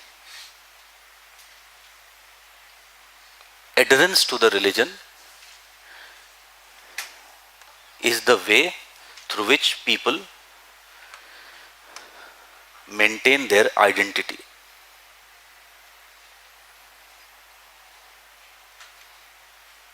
Maintain their identity. Okay? So that is the study of Brian Wilson, which he talks about what is the pattern of secularization in the world. So secularization is a phenomena which we generally find which is more associated with the Western world.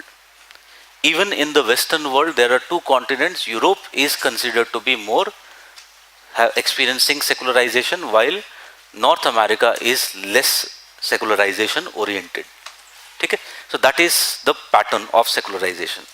अब second part में हमारे question में पूछ रहा है examine the major views in the theories of secularization. So if we talk about the major views, these major views are trying to answer few things. You have to understand. One important thing these major views are trying to answer is whether there is secularization taking place. We will see both the views agree that there is secularization phenomena occurring. Now, if this secularization is occurring, whether it is temporary or it is permanent. So one view would agree for permanent, other view would say it is temporary phenomena. अभी देखते हैं. Then other thing which they are debating about is whether it is also accompanied by secularism, whether it is accompanied by secularism or not, whether secularization and secularism both are taking place. What is the basic difference between secularization and secularism? Secularization is a phenomena when the dominance of religion declines in social affairs. Secularism is a phenomena when the dominance of religion is also declining in the individual affairs. Individual affairs. So, whether secularization, everybody agrees, both the views agree that secularization is taking place. But is it accompanied by secularism? That is the question. Okay? So, if we look into the two major views, these two views actually emerge from sociology, and geographers have imported these views into geography from sociology. So there are two major views. One is, as I said, Max Weber view, and second view is of Durkheim. So Max Weber, he was of the opinion that as there is rise of modernity associated with development of science and technology.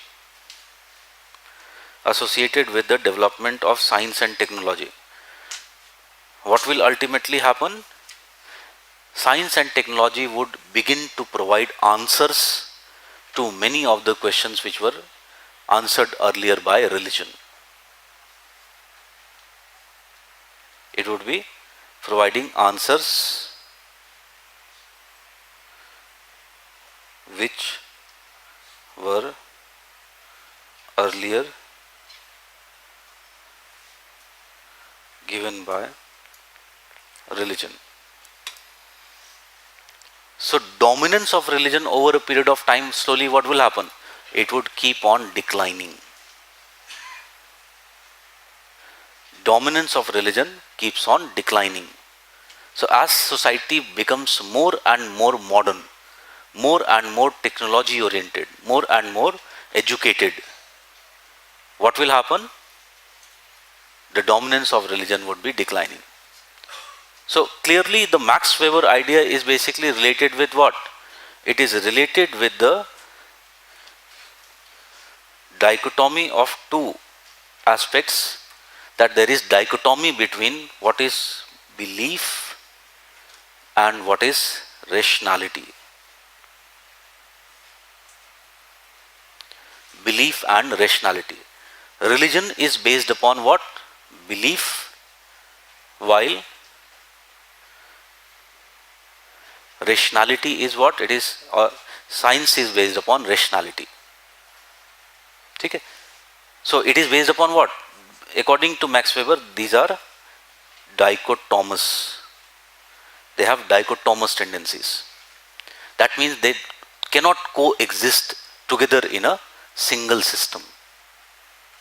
That means if there is a rise of rationality, what will happen with the belief? It would be decreasing. Okay? That is the basic idea of Max Weber. And this idea has been acquired in geography by, imported in geography by Brian Wilson. Brian Wilson.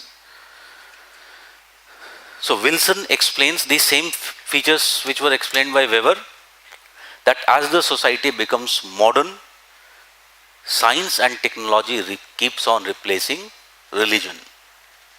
It keeps on giving answers to the people, and the society continues to become more and more modern society, less religious society.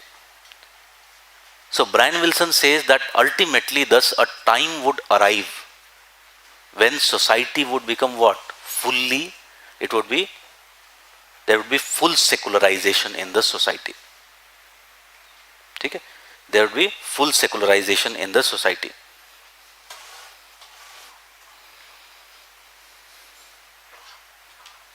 Okay? So what Brian Wilson is simply trying to say, that there would have been a time period, if I simply say here time, and here is the influence of religion. We clearly find that religion, because early human beings, they were like animals, so initially there would have been no religion.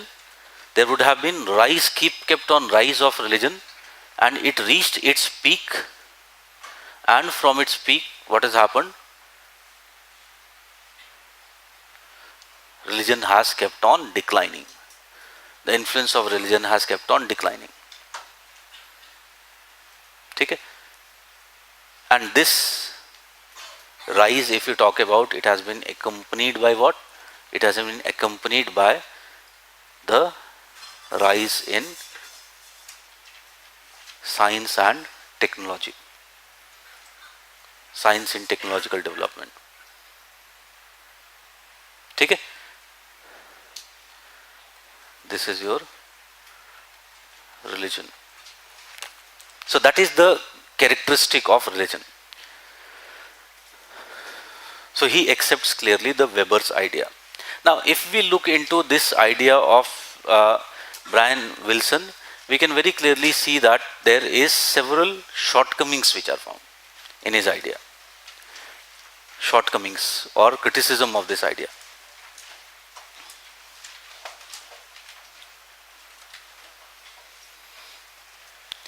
So first of all, he is trying to say is what? Number of things. We are talking about the shortcomings.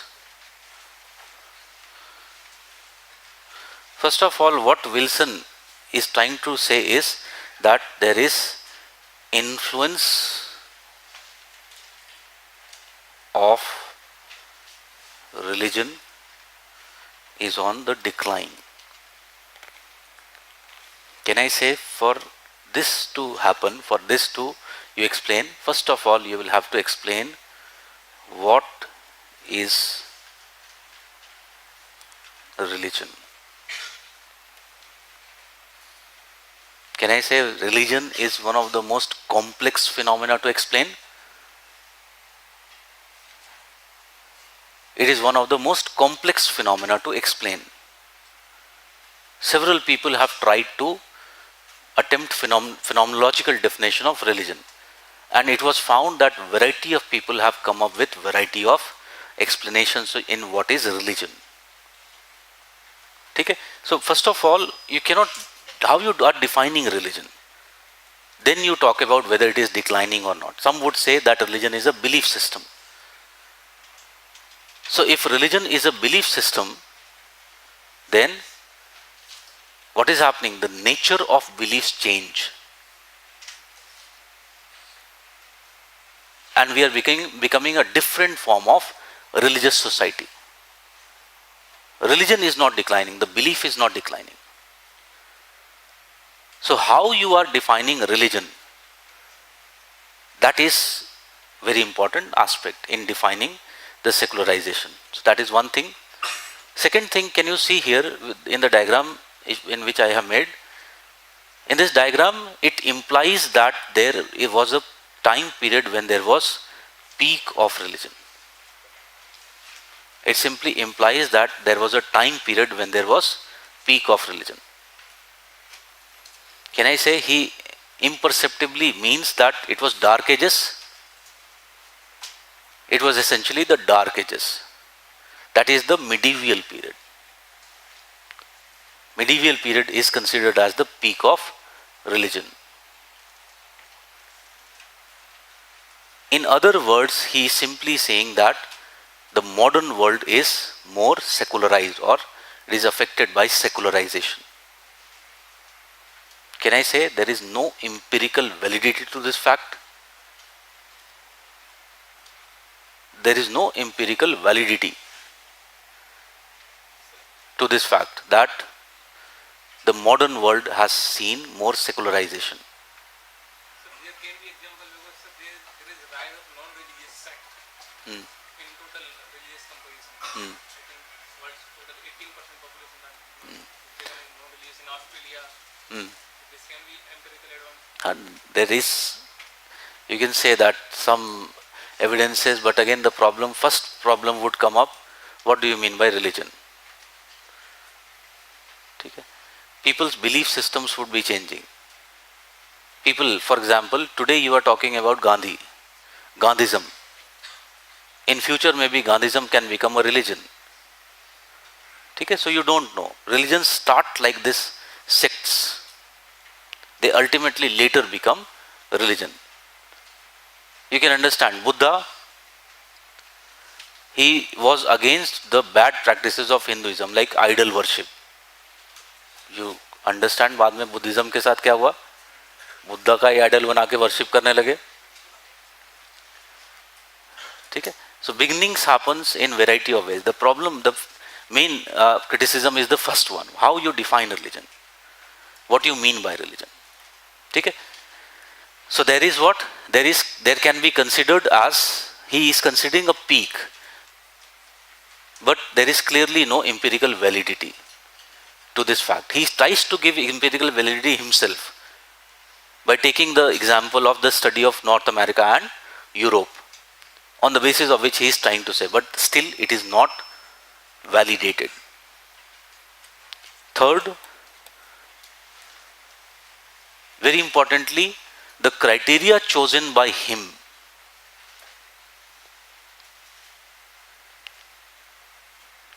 to understand the pattern of secularization. Understand the pattern of secularization has been criticized. Has been criticized.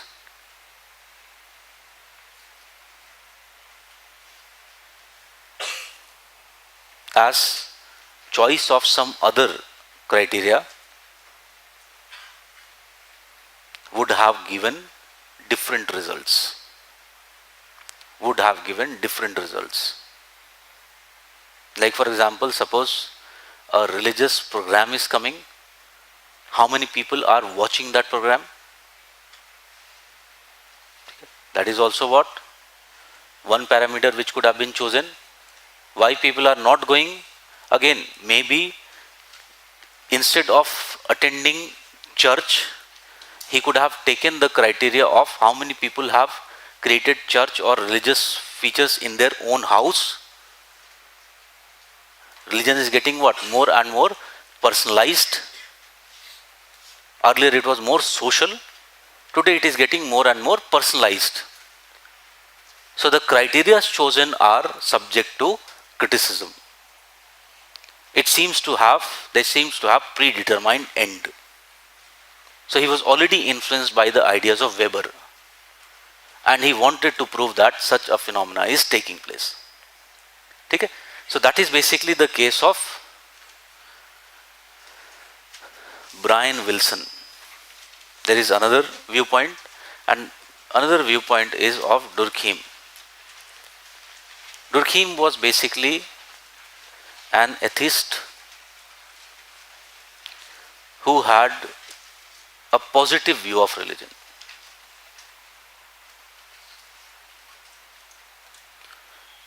Positive view of religion or religion's future. That means Max Weber के case में क्या हो रहा था? Brian Wilson and Max Weber, can I say secularization was permanent? For Durkheim, secularization, he believes that secularization is taking place, but this secularization for him is what? It is non-permanent. It is temporary situation. Okay? So Durkheim believes that what is taking place, that in any society, religion plays a very important role. Religion is playing an important role. And what is this important role of the religion? It is in unifying population. In unifying population, it creates that solidarity among people.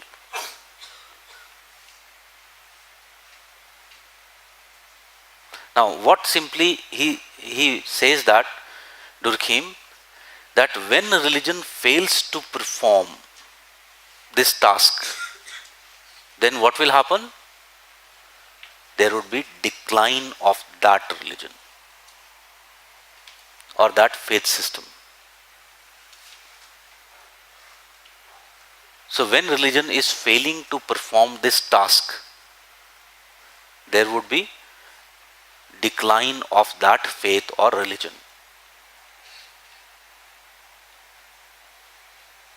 And again, what will happen? There would be rise of other religions. It would be replaced by other religions. Because belonging to a community, feeling united, it is a fundamental need of the human beings. Okay? So that is basically the case of Durkheim.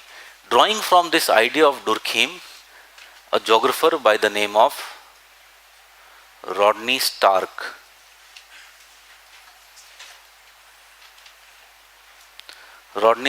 has given the theories of secularization.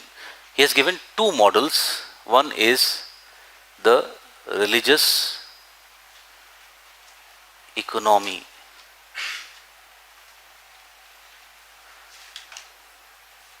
Religious economy model.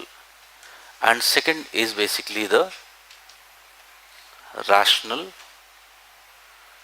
choice model.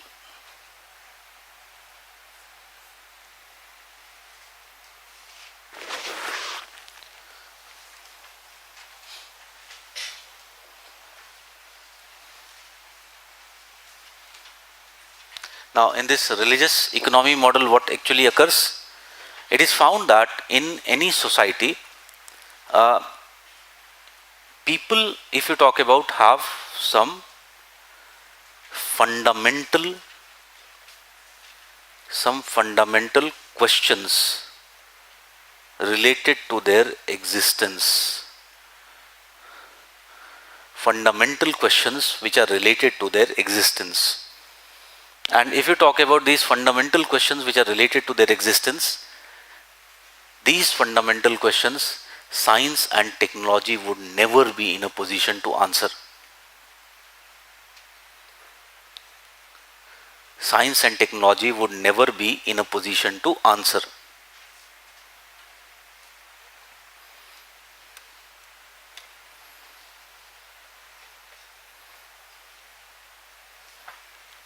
Okay?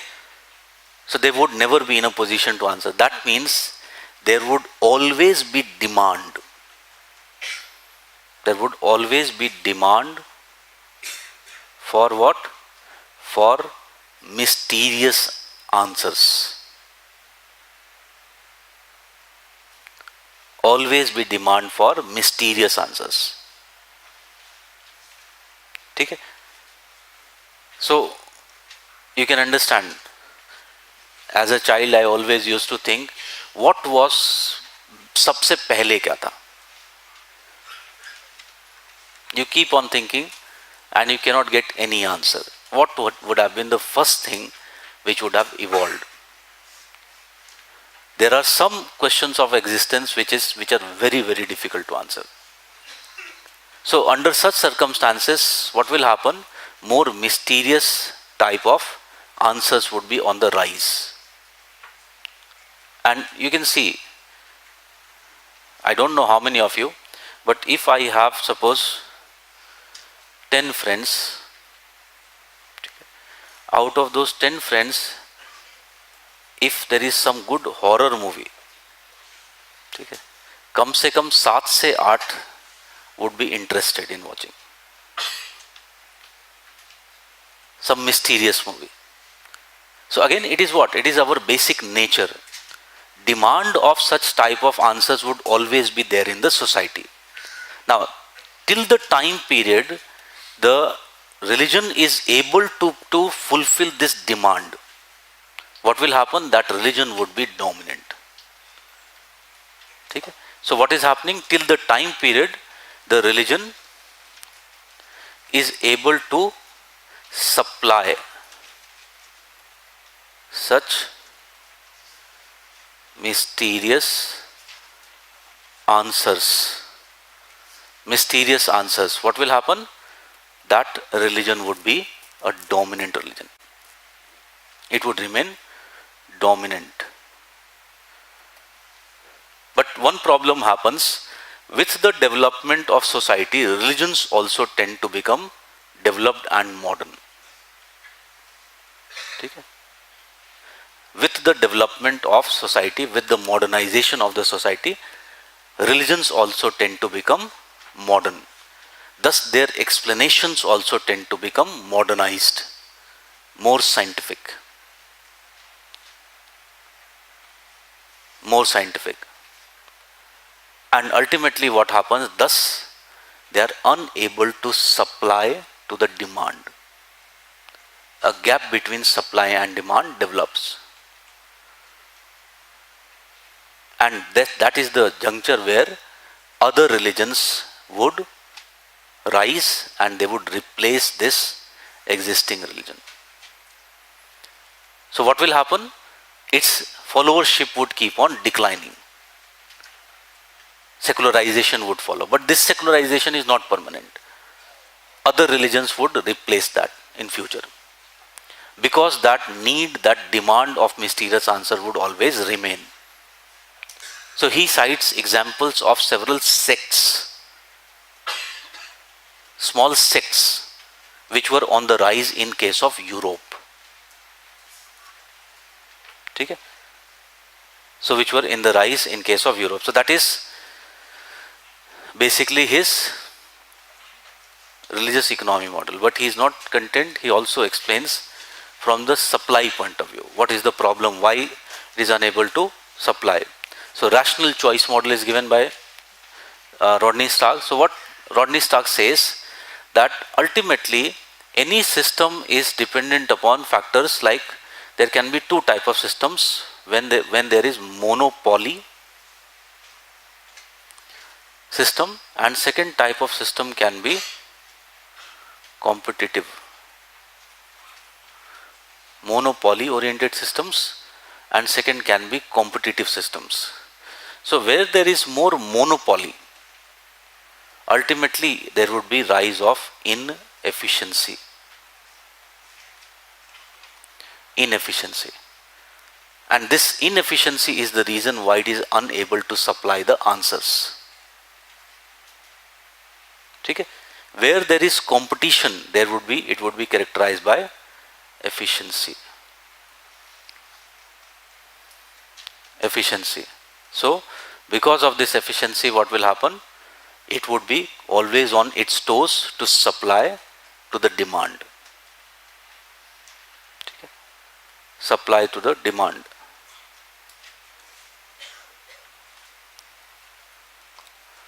Okay?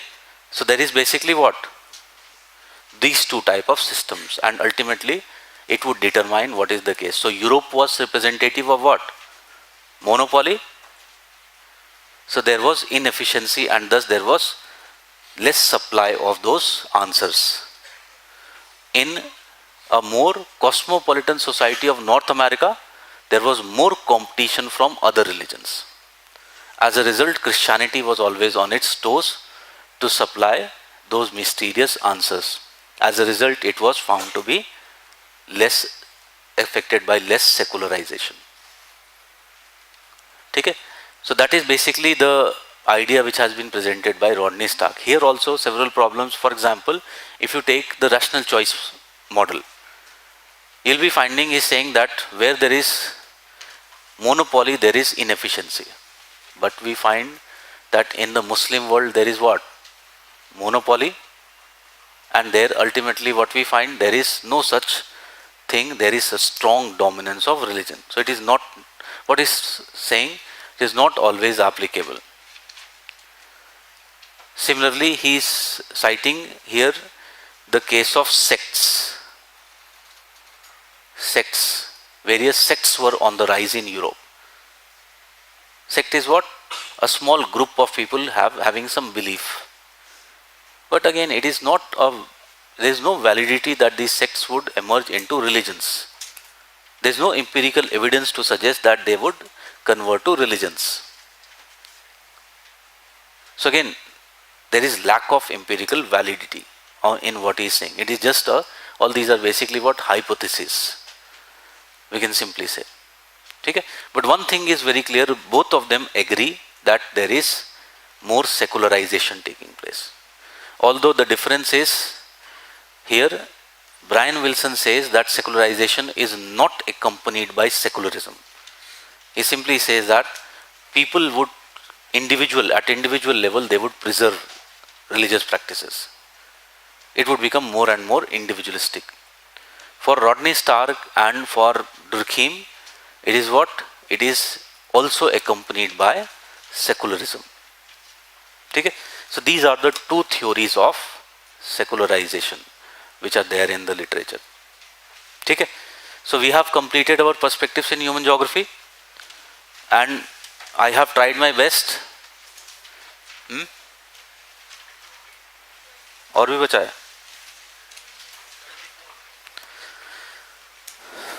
अच्छा 22 भी बचा हुआ है. Discuss the concept of cultural realms. फटाफट इसको बता देता हूँ. Identify the major cultural realms of the world and describe the characteristics of Islamic realm.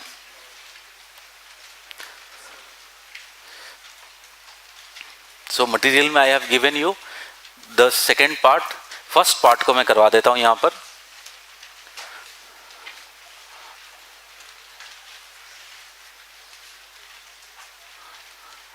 So concept of cultural realms. So cultural realm is basically what? Can I say? Cultural realm is essentially based upon the concept of areal differentiation. It is based upon the concept of areal differentiation, or it is an example of the regional approach. Areal differentiation or the regional approach in geography, whereby what we find that the areas of the world can be divided or identified on the basis of prevalent cultural practices. They can be identified on the basis of prevalent cultural practices. Prevalent cultural practices. And what do you mean by culture? Can I say? Culture is the sum total of living style. Culture essentially is the sum total of living style. That means culture would include all the aspects of living styles, whether it is economy, whether it is the social factors, like whether it is religion, whether it is language, all these would be part and parcel of the cultural practices. Others, social practices like food habits, like cuisines, dressing, population and settlement, everything would be part and parcel of the culture. Okay? So it is simply what, that is why it is very difficult to define it. We can simply say it is sum total of living style.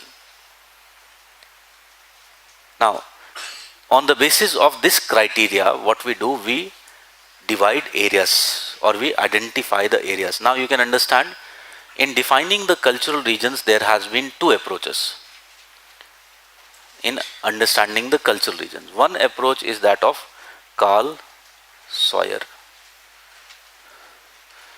Carl Sawyer. And if you talk about this Carl Sawyer approach, it is the landscape morphology approach. Morphology approach. So Carl Sawyer simply says what? That there is a natural landscape, and this natural landscape would have its own features like topography, like drainage, like climate, like vegetation,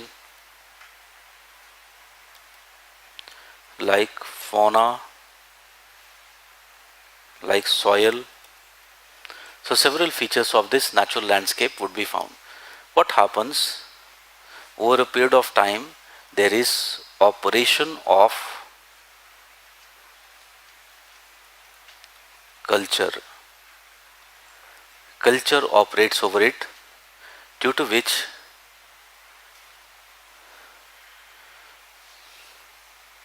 this area ultimately becomes what? It becomes a cultural landscape. This cultural landscape would have its own economic features like the resource development. It would have its own agricultural practices. It would have its own industries. It would have its own population or demographic patterns. It would have its own settlement patterns. It would have its own political organization, other cultural aspects. Okay? So again, we can identify that there would be what? Formation of cultural landscape. That means here one very important thing is fundamental foundation for development of culture is provided by what? It is provided by the physical geography. We find that there is, up to some extent, it is also true. But there is another approach, and this approach is the approach of actually areal differentiation. And we have already seen areal differentiation. It believes that regions don't exist.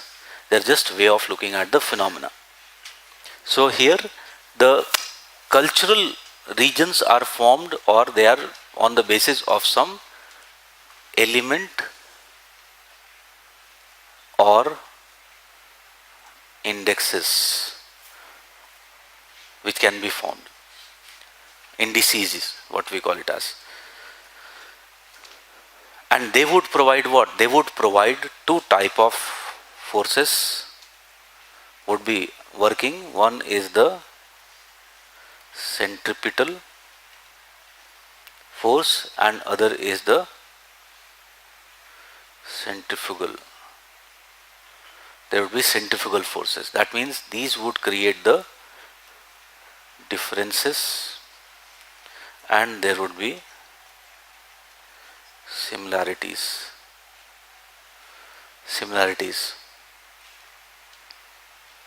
ठीक है? Like for example, if I just give you one example. If I take the case of Europe,